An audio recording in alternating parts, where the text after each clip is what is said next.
When I started learning English, I was just like you. I wanted to speak fluently, but it felt so far away. My teacher once told me something that stayed in my mind. Fluency is like growing a tree. You need to plant the seed, water it, and give it sunlight every day. At first, I didn't understand what she meant, but now I do. Let me share this idea with you. Imagine you are planting a small seed in the ground. The seed is your desire to learn English. On the first day, you can't see anything. You water it, but nothing happens. On the second day, you do the same, and still, there is no change, but you keep going. Slowly, a small sprout appears. It's tiny and fragile, but it's proof that your effort is working. The sprout is your first English word, your first phrase, or your first conversation. Fluency, like the tree, doesn't happen overnight. It takes time, care, and patience. I remember a day when I was practicing English by reading a simple book. I found so many words I didn't know. At first, I felt frustrated, but then I remembered the tree. I told myself, every word I learn is like a drop of water for my tree. So I kept reading. I didn't understand everything, but I kept going. One day, I spoke my first full sentence in English. It wasn't perfect, but it felt amazing. It was like seeing the first leaf on my tree. I realized that each small effort, reading, listening, speaking, was making my tree stronger. The more I practiced, the more confident I became. But there's something important to remember. Trees need sunshine too. Sunshine is the joy you feel when you learn. If learning English feels like a chore, you will lose motivation. That's why it's important to enjoy the process. For me, it was music. I loved listening to English songs. I didn't understand all the words, but I loved the rhythm. It made me happy, and happiness is like sunshine for your tree. If you want to grow your English tree, you need 3 things: practice, patience, and joy. Practice is the water. Patience is the soil. Joy is the sunshine. Without one of these, the tree won't grow.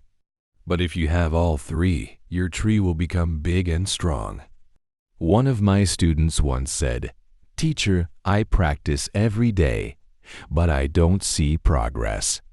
I told her, fluency is invisible at first. You don't see it growing, but it is. Trust the process. She continued to practice, and one day she came to class and spoke a full paragraph in English. She smiled and said, "I didn't even think about the words I just spoke." Her tree was growing, even when she didn't notice. Learning English is a journey, not a race. There is no finish line, only progress. And every small step you take brings you closer to fluency.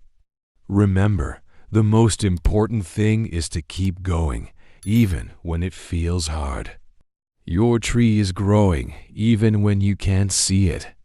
If you're enjoying this story and want more tips to grow your English, don't forget to subscribe to the channel. Let's learn together, step by step. When I started learning English, I was afraid. I was afraid of making mistakes, afraid that people would laugh at me, and afraid that I would never improve. It felt like a heavy weight on my shoulders. But one day, my teacher said something that changed my perspective. She said, "Mistakes are not the end. They are the beginning." At first, I didn't understand what she meant. How could mistakes help me? Aren't mistakes bad? But then she explained, mistakes are like stepping stones. Every time you make one, you learn something new. I decided to trust her and started to see my mistakes in a different way. One day, I was in class and my teacher asked me a question. I tried to answer, but I used the wrong word. The whole class laughed. My face turned red and I wanted to hide. But then my teacher smiled and said, "That's okay. Let's fix it together." She corrected me gently, and I realized that the laughter wasn't mean. It was just part of learning. From that day, I stopped being so afraid. Another time, I was trying to say a sentence in English to a friend. I mixed up the words and said something funny by accident. My friend laughed and then helped me say it correctly. It was embarrassing, but I remembered what my teacher said. Every mistake is a lesson. I repeated the correct sentence again and again until I got it right. Over time, I noticed something amazing. The more mistakes I made, the more I learned. Mistakes became my teachers. They showed me where I needed to improve and pushed me to practice more. Instead of running away from them, I started to embrace them.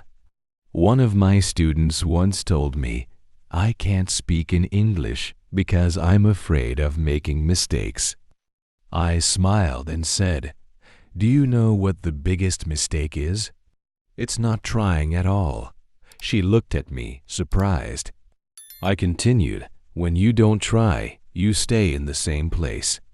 But when you try, even if you make mistakes, you move forward." She thought about it and decided to give it a try. The next week, she spoke in class for the first time. Her voice was shaky and she made a few mistakes, but she kept going. When she finished, the whole class clapped. She smiled and said, "I feel proud of myself." That was the moment her fear began to disappear. Mistakes are like bumps on the road. They might slow you down for a moment, but they don't stop your journey. Every great speaker you know made mistakes when they were learning. The difference is that they didn't let those mistakes stop them. They kept going, and so can you. Fear is natural, but it doesn't have to control you. The more you practice, the less power fear has over you. Speak, even if you are scared. Write, even if you think it's not perfect. Try, even if you might fail. Every time you do, you take another step toward fluency. Remember, fluency isn't about being perfect. It's about being brave enough to try. So, if you ever feel afraid, remind yourself, mistakes are your friends, not your enemies. They are proof that you are learning and growing. If this story is helping you overcome your fears, don't forget to subscribe to the channel. Let's keep learning and growing together. One of the most important lessons I learned about English was this: you can practice anywhere, anytime. English is not something you only learn in a classroom. It's all around you. Once I understood this, my progress became faster and more enjoyable. I remember one day when I was walking in the park. I saw a sign that said, "Keep off the grass."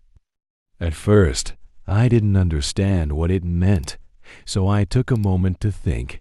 I guessed it meant I shouldn't walk on the grass. This simple moment became a little lesson.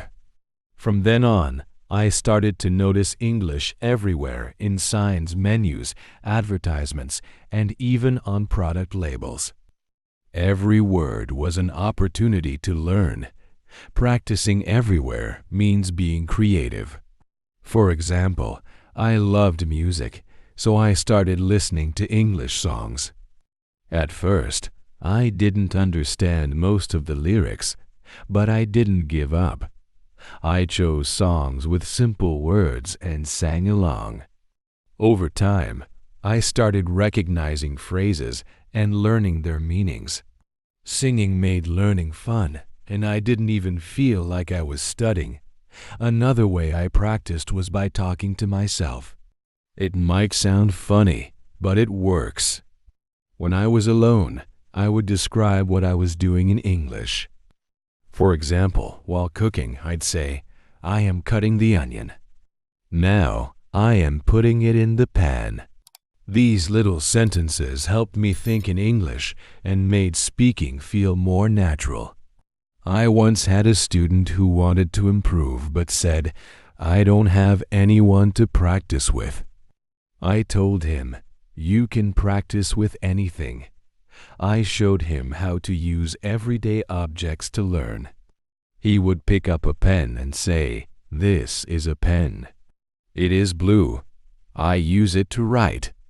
Soon, he was creating full sentences about everything around him.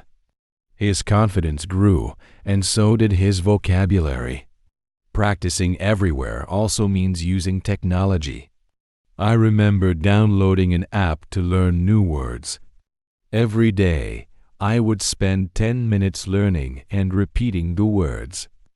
It wasn't a lot of time, but it made a big difference. I also watched short videos in English. At first, I used subtitles to help me, but later I tried without them. These videos taught me how people speak in real life. Conversations are another great way to practice. I had a friend who was learning English too. We made a deal to speak only in English for 30 minutes every day. At first, it was difficult, and we often switched back to our native language. But as time passed, we became more comfortable. Those daily conversations helped us both improve. Even small moments can be practice. When I went to the market, I'd try to name the fruits and vegetables in English. If I didn't know a word, I'd look it up later. Slowly, I built my vocabulary. It felt rewarding to see my progress in these everyday situations. One of my students loved to watch English cartoons. She told me, "I don't understand everything, but it's fun." I encouraged her to keep watching.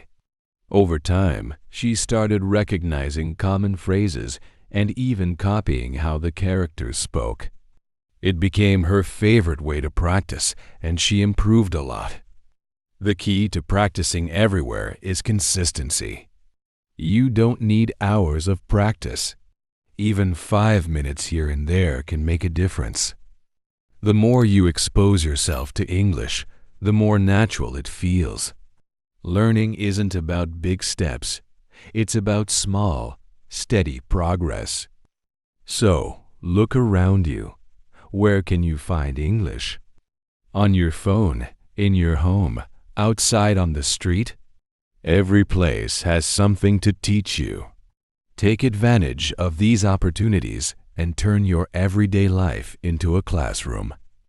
If you're enjoying these tips and want to keep improving your English, make sure to subscribe to the channel. Together, we can make learning fun and part of your daily life.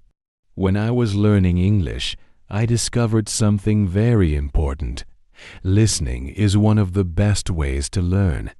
At first, I didn't realize this.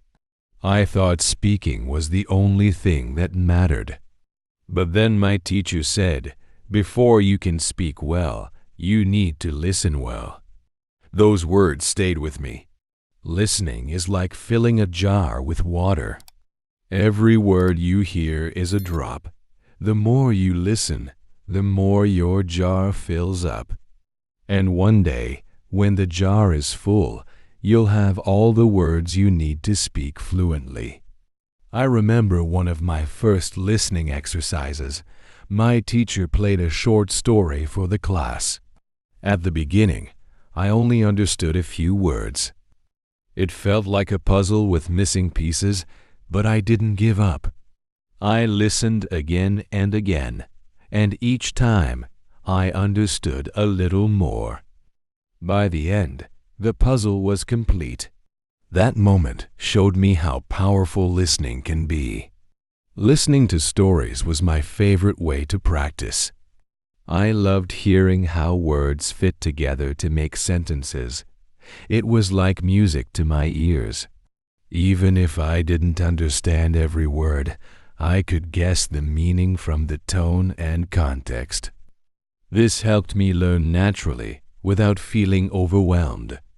One of my students once told me, "Teacher, I'm afraid to listen to English because it's too fast."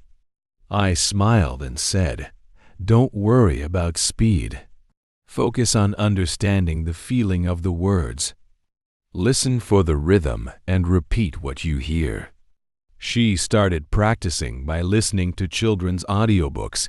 These books were slower and used simple words. Over time, she became more confident and started listening to podcasts and conversations. Music is another great way to improve your listening. I loved English songs, especially ones with clear lyrics.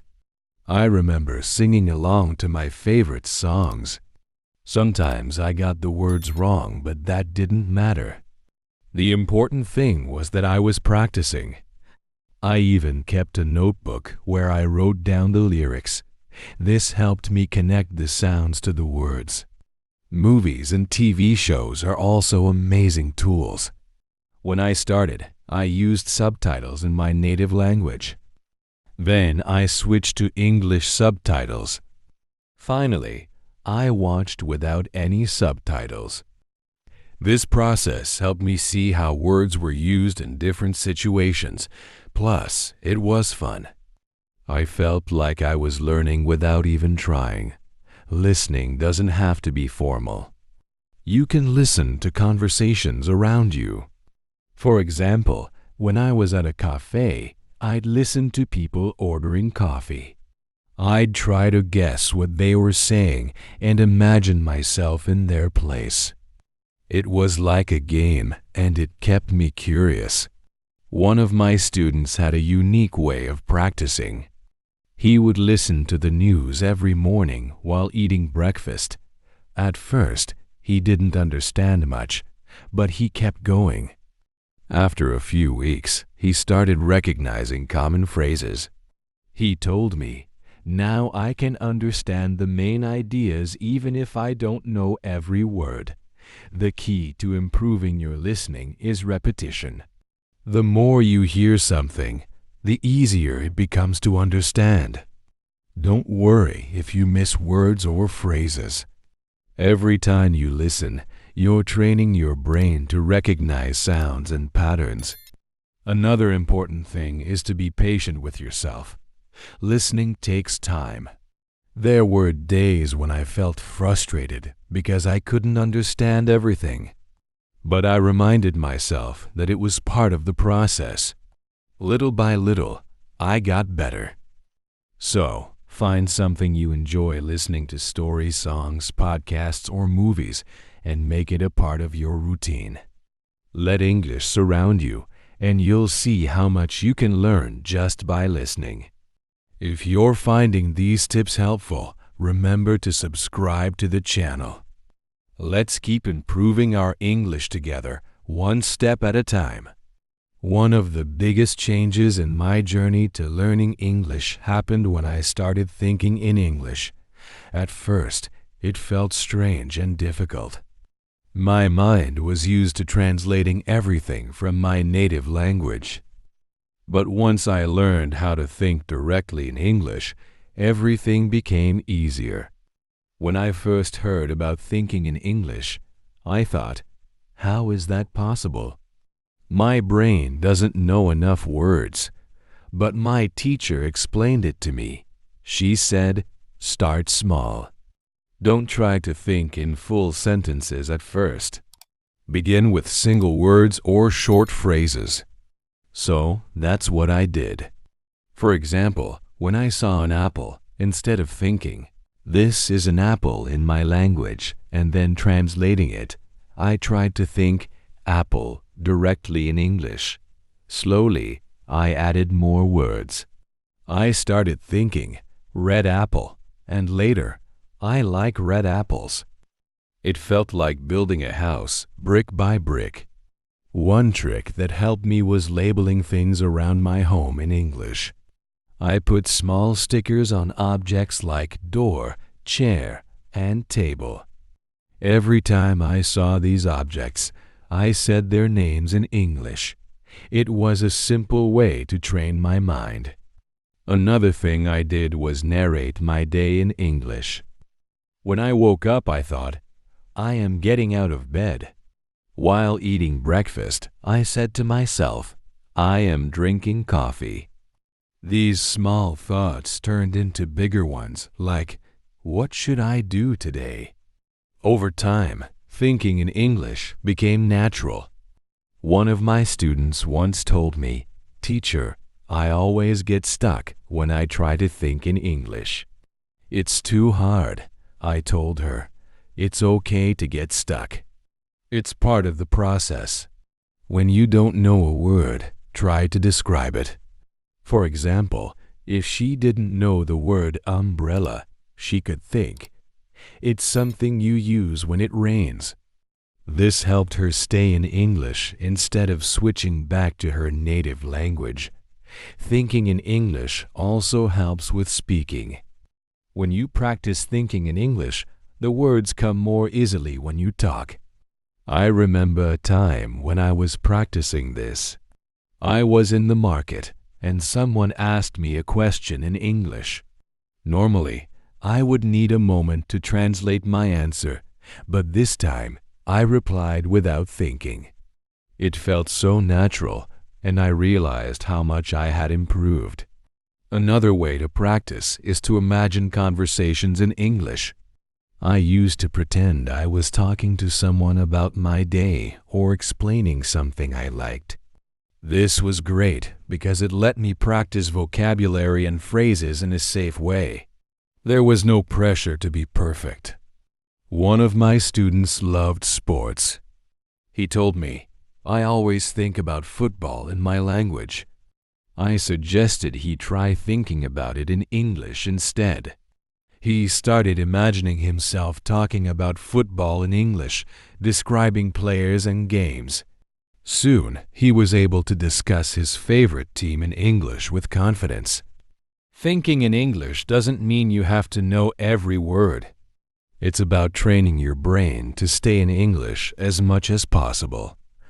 The more you practice, the easier it becomes. At first, it might feel slow, but don't give up. With time, your thoughts will flow more naturally. If you're ready to make thinking in English a part of your daily life, start small. Describe what you see, narrate your actions, or imagine conversations. The key is to practice every day, even for just a few minutes. If you're enjoying these tips, make sure to subscribe to the channel. Together, we can keep growing and making English a natural part of our lives. Reading and writing are like two powerful tools for learning English. They help you see how words and sentences work together, and they let you practice using the language in a way that builds your confidence. When I was learning English, these two skills became my secret weapons. I remember the first book I tried to read in English. It was a children's storybook with big pictures and simple sentences. At first, it was slow. I didn't know many words, so I had to look them up in a dictionary. But every time I found a new word, I wrote it down in a notebook. Then, I tried to use that word in a sentence. It felt like solving a puzzle, and I enjoyed the process. Reading is one of the best ways to expand your vocabulary. It doesn't have to be long or complicated. Even short stories, comics, or news articles can teach you new words and how to use them. One trick that worked for me was reading the same story more than once.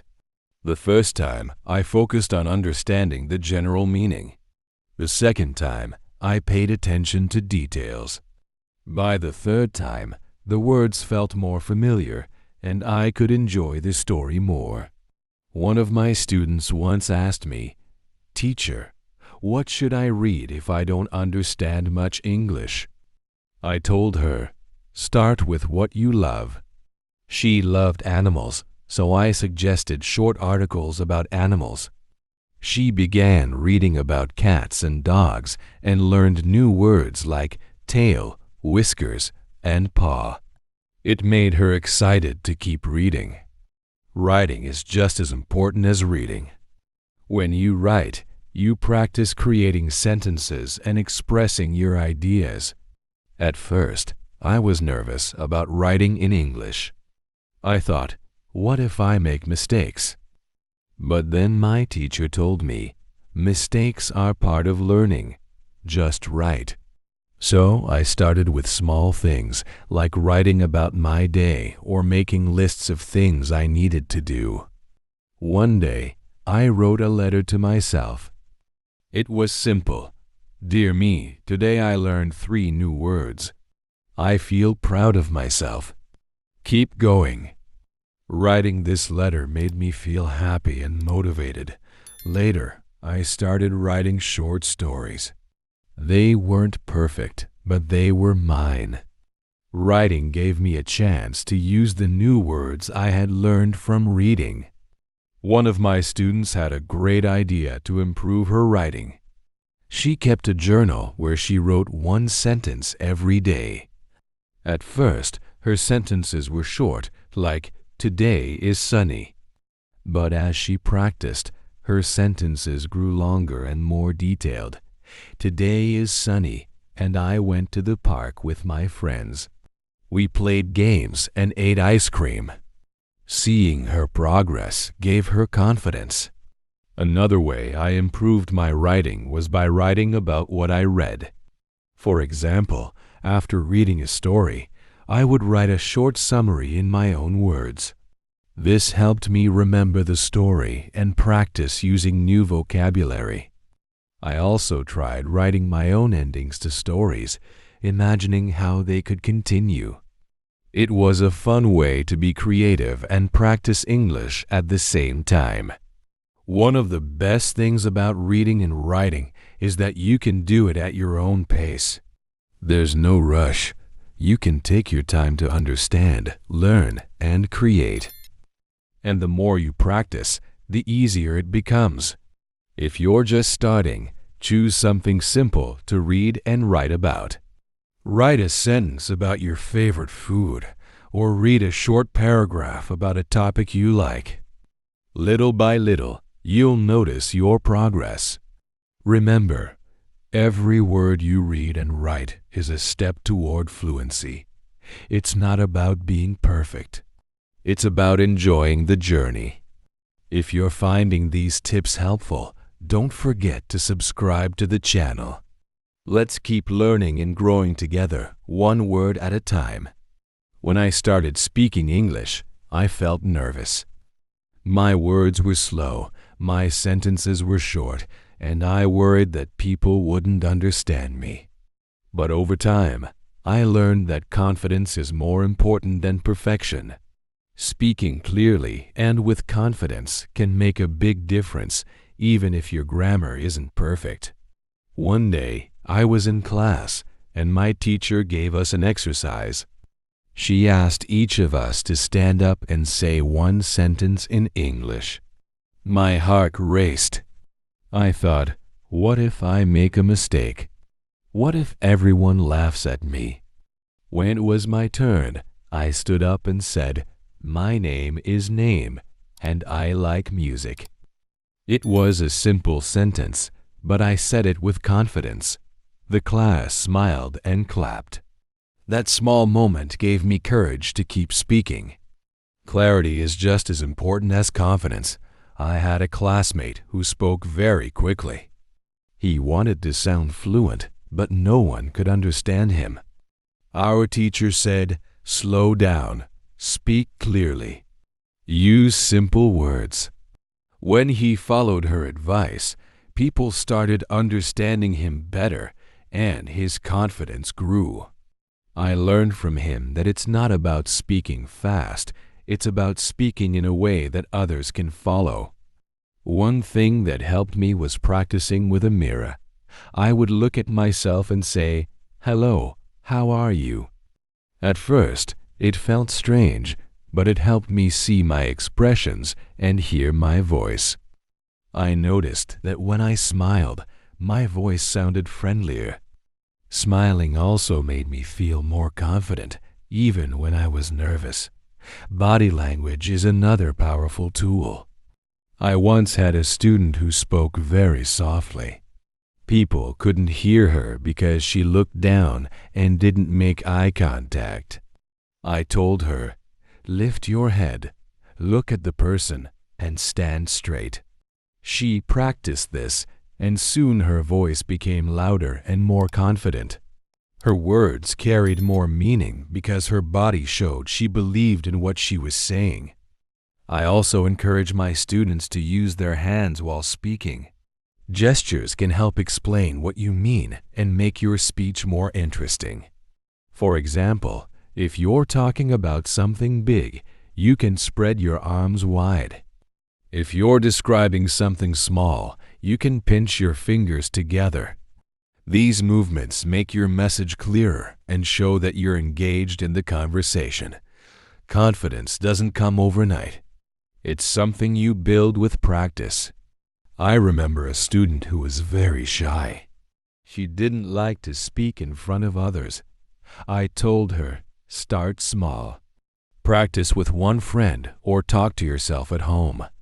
She took my advice and began speaking to her little brother in English.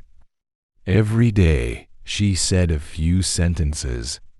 After a few weeks, she told me, "I feel more comfortable now." That was her first step toward confidence. Another way to build confidence is by preparing what you want to say. Before I went to a shop or a cafe, I thought about what I might need to say in English. For example, if I was going to order coffee, I practiced saying, "Can I have a cup of coffee, please?" This preparation made me feel ready, and when it was time to speak, I didn't hesitate. Mistakes are a normal part of learning, but confidence is about moving past them. I once said something wrong during the conversation, and the other person laughed. Instead of feeling embarrassed, I laughed too and said, "Thank you for correcting me." This attitude helped me learn without fear. Confidence is also about believing in yourself. Sometimes you need to remind yourself, "I can do this." When I was nervous, I repeated this sentence in my mind, and it gave me the courage to speak. If you want to build your confidence, start with small steps. Speak to yourself, a friend, or even a pet. Practice simple phrases and celebrate your progress. Each time you speak, you're getting closer to fluency. If you're enjoying these stories and tips, don't forget to subscribe to the channel. Let's keep practicing and building our confidence together, one word at a time. Learning English is like climbing a mountain. Each step brings you closer to the top, but the journey can feel long and challenging. That's why it's so important to celebrate your progress along the way. Every small victory matters, and recognizing those moments keeps you motivated to continue. When I was learning English, I often focused on what I didn't know. I would think, "There are so many words I haven't learned yet," or "My pronunciation isn't perfect." These thoughts made me feel stuck. But one day, my teacher said, "Don't focus on what you can't do. Look at what you've already done." That advice changed everything. I started to notice my progress. The first time I understood a full sentence in an English movie, I smiled. The first time I ordered food at a restaurant without hesitation, I felt proud. These were small moments, but they showed me that I was improving. They were my little victories. One of my students had a similar experience. She came to me feeling frustrated. She said, "Teacher, I've been practicing for months, but I'm not fluent yet." I asked her, "Can you say your name in English?" She said yes. "Can you count to 10? She nodded. "Can you introduce yourself?" She smiled and said, "Yes, I can." I told her, "Look at all the things you've learned. You're not the same person you were when you started." That conversation helped her see her progress and motivated her to keep going. Another student loved to learn new words. Every time he mastered a word, he wrote it down in a special notebook. At the end of each week, he looked at his list and said, "Look how much I've learned." This simple habit kept him excited about learning and made him feel proud of his achievements. Sometimes, progress comes in unexpected ways. I remember trying to explain something to a friend in English. I struggled with the words, but I didn't give up. When I finally finished, my friend said, "I understood you." That moment showed me that communication is more important than perfection. Even if my English wasn't perfect, I was able to share my ideas, and that was a success. One way to celebrate progress is by setting small, achievable goals. Instead of saying, "I want to be fluent," say, "I want to learn 5 new words this week," or "I want to read 1 short story in English." Each time you reach a goal, take a moment to celebrate. Maybe you can treat yourself to something you enjoy, like listening to your favorite song or eating a piece of chocolate. These small rewards make learning fun and keep you motivated. Sharing your progress with others can also be rewarding. I had 2 students who were best friends. Every week, they shared one thing they had learned in English. They cheered each other on and celebrated their progress together. Their friendship made learning more enjoyable, and they felt encouraged to keep going. Another way to recognize progress is by looking back. Think about where you started and how far you've come. I used to keep a journal of my English journey. Every few months, I read my old entries. It was amazing to see how much I had improved. What once felt impossible had become easy, and that realization gave me confidence. Progress isn't always about big milestones. Sometimes it's about the small moments, the words you remember, the sentences you say, the confidence you feel. Each of these moments is a step forward, and they all add up over time. So, take a moment to celebrate your journey. You've worked hard, and you deserve to feel proud of what you've accomplished. The mountain may be tall, but every step brings you closer to the top. Keep climbing, keep learning, and keep celebrating. If these tips are helping you enjoy your English journey, don't forget to subscribe to the channel. Let's celebrate our progress together, one step at a time.